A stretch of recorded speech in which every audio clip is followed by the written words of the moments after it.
Okay, ready? Yep. 18. 14. Welcome to the Click Clack Shack. And today Justin's ranting about Spelless variants.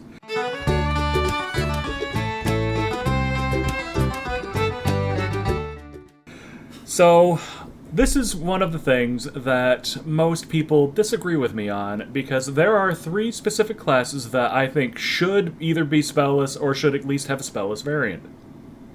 Those 3 are Paladin, Bard, and Ranger.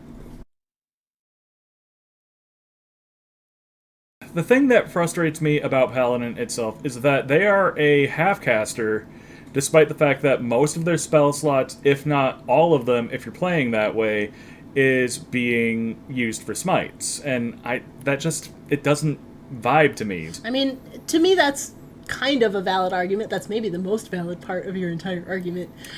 Because, I've played Paladins. I definitely use most of my spell slots for smites. I definitely don't do much spell casting as Paladin. But I don't know if that means that they should not have the ability to cast spells. I heavily disagree, which is why I personally made my own homebrew version of it, where it actually emulates much more closer to a warlock with invocations. One of which that I was kind of clever with. I named it Holy Diver, because, Dio. Yeah, that's good. That's a good one. It gives them a swim speed of 30 feet and lets them breathe underwater. I've rewritten it so that they get specific smites based on their subclass of Paladin, such as Oath of the Ancients. They get something that lets them entangle. It's basically a baked-in ensnaring strike.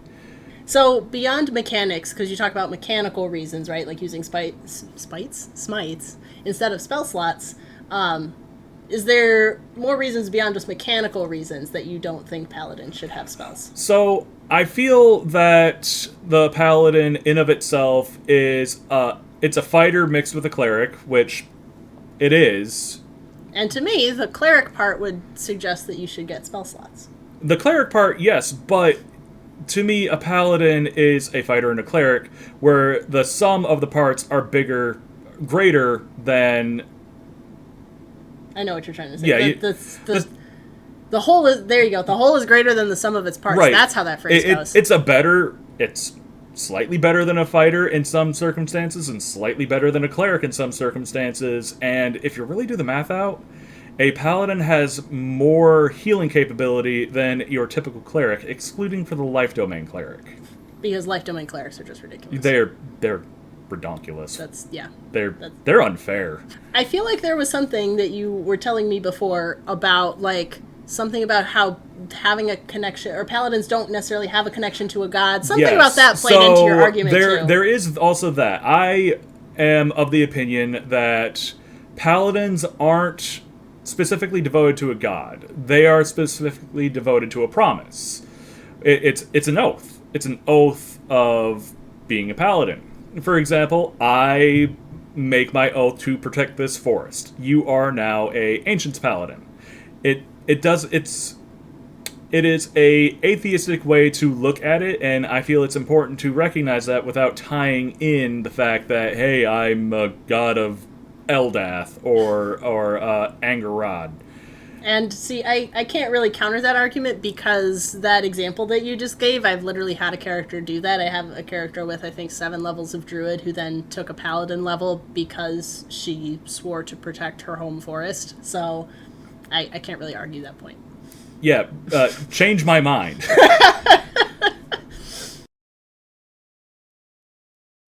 Bard, to me, is kind of the weird one out, because why the hell is they perform with an instrument, right?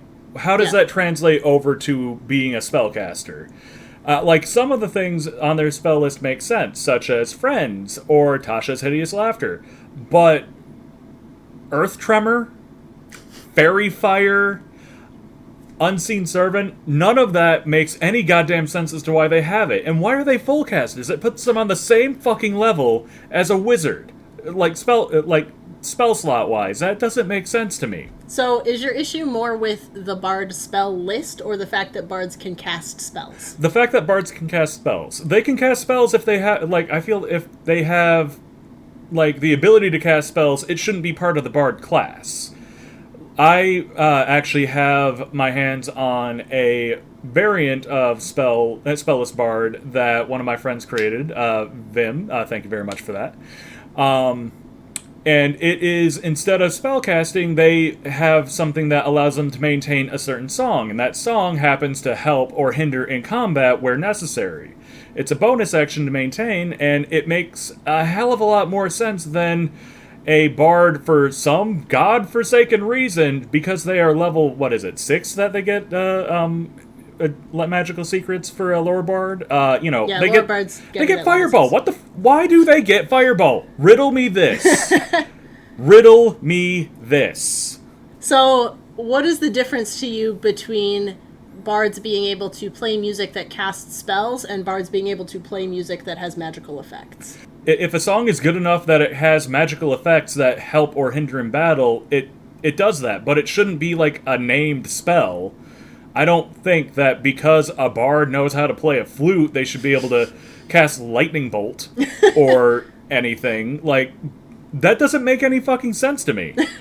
So, I think what's interesting is, I think what you're talking about is a mechanic that doesn't really exist as much in D&D. Like, you have concentration spells, but that's still a little bit different than what you're talking about with a song having a sustained effect. So I think that's interesting, as that might be an interesting mechanic to add, but I don't know if it's a mechanic that really exists in D&D. Right, it doesn't, unfortunately. And I think that we are sorely lacking because of that. I see a ranger as being they are a forest delver, a delver into the environment. Considering that how ranger has been handled in 5th edition is kind of fucky. Let's just say fucky. It's fucky. There are now, 4 versions of ranger revised. The UA variant ranger, Spelless, original, and then now the Tasha's version. Which, well, and there are multiple revised rangers too. This is kind of a side point, but I had that happen where I talked with my DM and I was like, okay, I'm going to use the revised ranger, the revised ranger class description. There we go. And she was like, okay, yeah, I like the revised ranger class description. Turns out we were talking about 2 different versions of the revised ranger class description. To be fair, however, that one was a homebrew versus UA. Well, yeah, I was doing some other wonky stuff too, but right. we won't worry about that. The point is, we were talking about 2 different versions of revised ranger because there are multiple. Anyways, back to your rant. But anyway, I really believe that ranger could go either way. Like one with much more of a druidic tie to the land versus one that couldn't care less about the land. They just happen to be someone that knows how to get around it. Like an adventurer. Yeah, like an adventurer, a scout, even. And I think it's important to make a distinction on that. Not all rangers are casters, I feel. And I don't think the argument of just play a ranged fighter is valid. I just feel that fighter in of itself is not robust enough to encompass what is important in a ranger. To do that, it's hard to flavor a fighter to be what you would consider a spellless ranger. Yeah, I feel like even a multi-class druid fighter wouldn't work right, as well. It would be very odd. It would not operate ideally. It would be ramshackle. So I feel that a spellless variant is the better way to go rather than extending into other classes to make exactly what you want. So, in conclusion, you are basically saying that, consider your build, right? Consider what kind of character you're trying to make when you're choosing, are you going to focus on spells or are you going to focus on fighting styles and things like that? And you just want there to be more options for people who are trying to build characters differently. Correct. I feel with what there is available to classes that there is a lot of typecasting, and I don't particularly like typecasting. In fact, I try You very much don't typecast. I go against the grain in all ways that I can possible. We had one scenario where his wizard had, was it more HP or a higher AC? Oh, yeah, it was both. More HP and more AC than the fighter. Because why not? I don't like dying. Get at me. Well, I think this rant actually became an argument that I can get behind, which is, consider the character you're trying to build and, maybe explore some other options for how to build the character differently. And it's important to. Well, thanks for visiting the Click Clack Shack today. We hope you come back soon.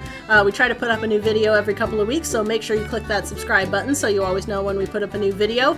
Also, follow us on Twitter at Click Clack Shack and let us know what you want us to talk about next. And until then, may all your hits be crits.